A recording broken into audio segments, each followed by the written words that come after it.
ये अहमद और अली हैं जो खेल रहे हैं घर की बैक साइड पर। Crazy cart.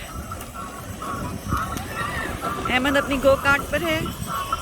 ये क्रेजी कार्ट है, इसकी स्पीड बहुत ज़्यादा तेज़ है। और वो अली है, ये देखें।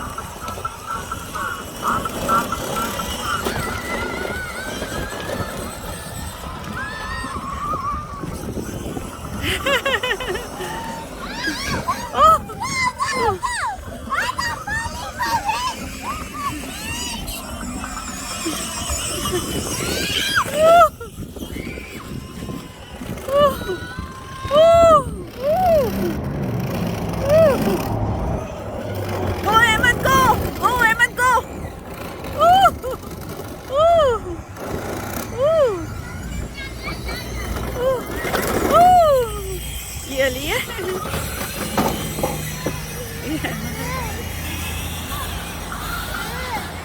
एम अली।